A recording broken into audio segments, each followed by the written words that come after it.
je voudrais quand même m'arrêter sur ces deux rencontres Paris Saint-Germain-Liverpool et Liverpool-Paris Saint-Germain, parce que je suis un peu dingue de Paris Saint-Germain. Je sais, ouais. Et c'est là où on voit l'importance d'une équipe, d'un groupe. D'un entraîneur. Avant d'arriver chez l'entraîneur. Parce que c'est exceptionnel ce que Luis Enrique est en train de faire. Mais quand vous avez le groupe qui est la star et pas les individualités, ça donne ça. Bien sûr. Et c'est ce que José Mourinho avait réussi à faire. Chaque fois, il formait un groupe qui était la star des stars qu'il avait. Ben oui, et c'est ce que Luis Enrique a réussi à faire avec Paris Saint-Germain. Il y a même un avant-centre qui a été champion d'Europe en jouant arrière latéral. Merci, papa. Non, mais ça veut tout dire. Comment on est à la disposition d'une équipe? Quand on est à la disposition d'une équipe, c'est l'équipe qui est la star. C'est pas de dire les individualités. Non. Parce que, à la fin de la journée, si vous prenez les individualités, bien évidemment, peu importe, ce sont peut-être les meilleurs au monde individuellement. Mais s'ils n'arrivent pas à gagner une équipe, vous avez un problème. S'ils n'arrivent pas à courir en équipe, c'est un problème. S'ils n'arrivent pas à respecter la stratégie de l'entraîneur, c'est un vrai problème.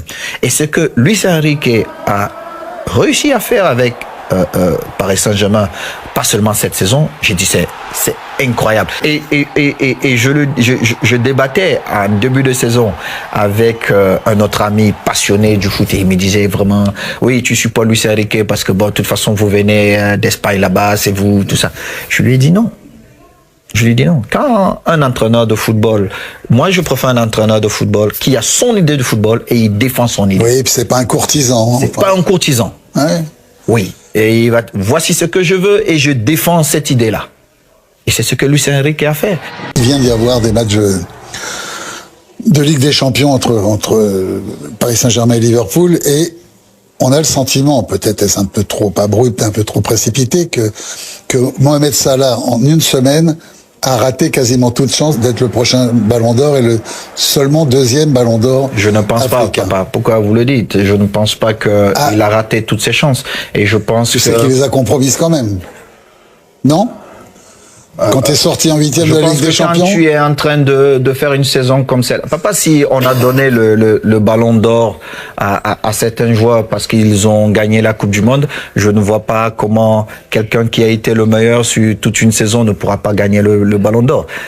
Ce sont des incompréhensions. C'est un facteur très handicapant, une élimination en Ligue des Champions. Oui, mais papa, si vous jouez cette rencontre lors d'une phase finale de Coupe du Monde et vous êtes Ballon d'Or, et que vous faites 42 ou 60 matchs pendant une saison et que vous êtes le meilleur de 60 matchs, dites-moi, il y a quand même quelque chose qui cloche quelque part. Est-ce que le meilleur est juste celui qui va faire cette rencontre pendant une période précise de Coupe du Monde et on vous dit que c'est le meilleur joueur du monde? Moi, j'ai dit, je ne partage pas cette idée. Je respecte, mais je partage pas. C'est pas à toi que je vais apprendre quand même à quel point l'impact médiatique est important sur une Coupe du Monde, sur une Ligue des Champions, et que tout n'est sûrement pas perdu pour lui, mais c'est selon moi quand même très compromis parce qu'on avait l'impression qu'enfin, après Georges Weah, il y avait la possibilité d'avoir un deuxième Ballon d'Or africain, sachant que Georges était dans une équipe nationale qui lui aussi n'était pas appelé à faire quelques résultats que ce soit. Mais Georges, si c'est pas le meilleur, c'était l'un des meilleurs. Mais tu sais, Roger va toujours être devant pour moi. Mais papa, je te prends un autre exemple. J'ai un jeune frère qui joue Borussia Dortmund, qui doit être le meilleur buteur de la Ligue des Champions ou parmi les meilleurs, qui est de la Guy. On ne parle pratiquement pas de lui. Imaginons, il gagne la Champions League. Il est peut-être champion d'Allemagne. Il gagne la Champions League. C'est vrai qu'il fait une saison énorme. Oui. Ouais. Il devrait être Ballon d'Or européen. Mais peut-être parce qu'il vient de la Guinée. On va vous dire non. On va vous dire, on va donner à un autre. Oui. Donc, je dis, si nous parlons football, nous parlons football, papa, et nous comprenons ce que c'est que le football. Si nous allons juste sur les résultats, je dis, Mohamed Salah est toujours en compétition pour le Ballon d'Or européen.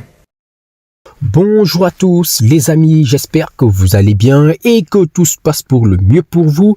Samuel Eto'o, son interview, quelle humilité. Je vais essayer de revenir sur les points forts de cette interview, notamment ce qu'il a dit sur le Paris Saint-Germain et Luis Enrique. Et je terminerai sur une réaction de ce qu'il a dit concernant le Ballon d'Or 2025. Donc les amis, Samuel Eto'o, on le connaissait. L'un des meilleurs numéro 9, tout terre confondu, et si ce n'est le meilleur numéro 9 du 21e siècle. Et quand il parle de foot, on doit l'écouter. C'est quelqu'un qui connaît le foot, c'est quelqu'un qui a joué dans différents types de configurations. Il a eu différents types de coachs avec des managements totalement différents. Et là, il dit que Luis Enrique a réussi à construire quelque chose de très très fort au Paris Saint-Germain. Et je suis d'accord avec lui. Le groupe, le collectif est la star. Avant, que ce soit Ousmane Dembélé, Vitinha, Kvaratskhelia, oui, ce sont des stars.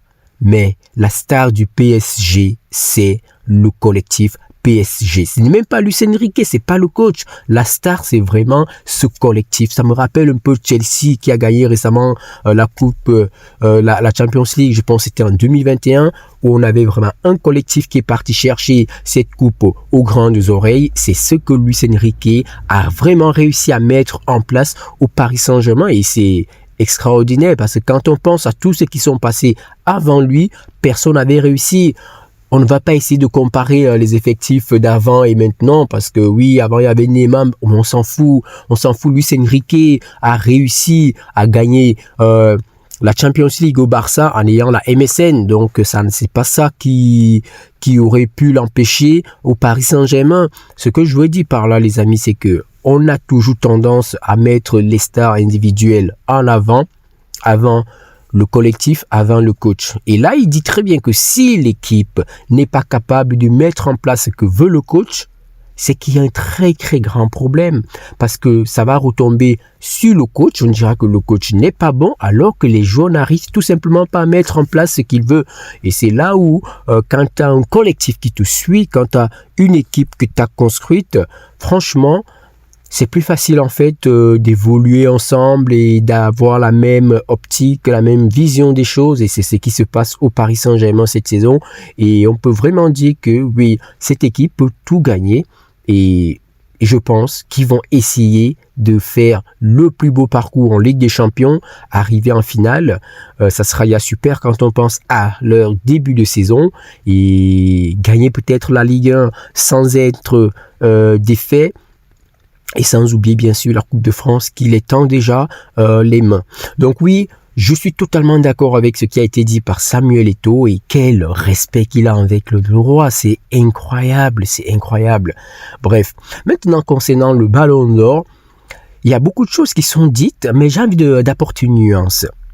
C'est que Mohamed Salah, c'est vrai, il fait une saison exceptionnelle niveau statistique, mais je suis désolé... j'ai regardé des matchs de Liverpool cette saison, honnêtement, c'est pas le joueur, si je dois sortir cette saison vraiment 5 ou bien 3, top 3 ailier gauche, franchement, des joueurs comme Lamine Yamal, je les prends très très vite avant Mohamed Salah. Des joueurs comme, je sais pas, peut-être même Ousmane Dembélé en ailier, je le prends avant Mohamed Salah. Parce que le problème de Mohamed Salah, c'est que si le collectif ne suit pas, c'est tellement difficile en fait de le voir faire quelque chose. Et même dans ses buts, il faut compter le nombre de pénaltys qu'il a eu. Franchement, c'est pas un joueur qui me transcende. J'ai vu la double confrontation contre le Paris Saint-Germain. C'est impossible qu'un joueur de ce niveau passe à côté de 2 matchs aussi importants. Vous savez, après le match aller, on se disait que oui, Mohamed Salah ne peut pas passer 2 fois à côté, il ne peut pas faire 2 fois le même match. Bah, c'est sûr qu'au match retour, il a essayé des trucs, mais à chaque fois, il n'a rien pu faire pour son équipe. Il n'a rien pu faire. Et ça, c'est problématique. Parce que oui, il aura beau avoir les statistiques. Oui, ces statistiques font de lui le meilleur en Première Ligue. Mais en réalité, est-ce vraiment le meilleur ? Est-ce vraiment le meilleur? Quand Lionel Messi, Cristiano Ronaldo avaient des statistiques pareilles, c'était les meilleurs et du coup, ça prenait parfois le dessus sur des joueurs comme Mohamed Salah, etc. Sauf que Mohamed Salah n'a même pas l'aura de Lionel Messi. Mais si on parle de football, parce que c'est sur cet aspect que Samuel Eto'o voulait partir, il a voulu prendre l'exemple de Guirassy, mais le problème de Guirassy, c'est qu'il aura beau terminer meilleur buteur de Ligue des Champions, peut-être remporter la Ligue des Champions, mais Dortmund, en championnat, n'a rien fait. Certes, Guirassy, il sera certainement dans le top 10 s'il fait cette performance. Mais en fait, on ne retient rien de sa saison. Mohamed Salah, encore, on retient quasiment tout de sa saison jusqu'à cette élimination en Ligue des Champions. Mais Guirassy, on ne retient rien, à part le fait qu'il est meilleur buteur de Ligue des Champions. Mais ses buts, je ne retiens aucun de ses buts, en fait. Aucun. J'ai vu quelques pénaltys, mais quelques buts. En même temps, la phase de Ligue, il y avait des équipes éclaquées du top 4. Mais il n'y a rien qui ressort.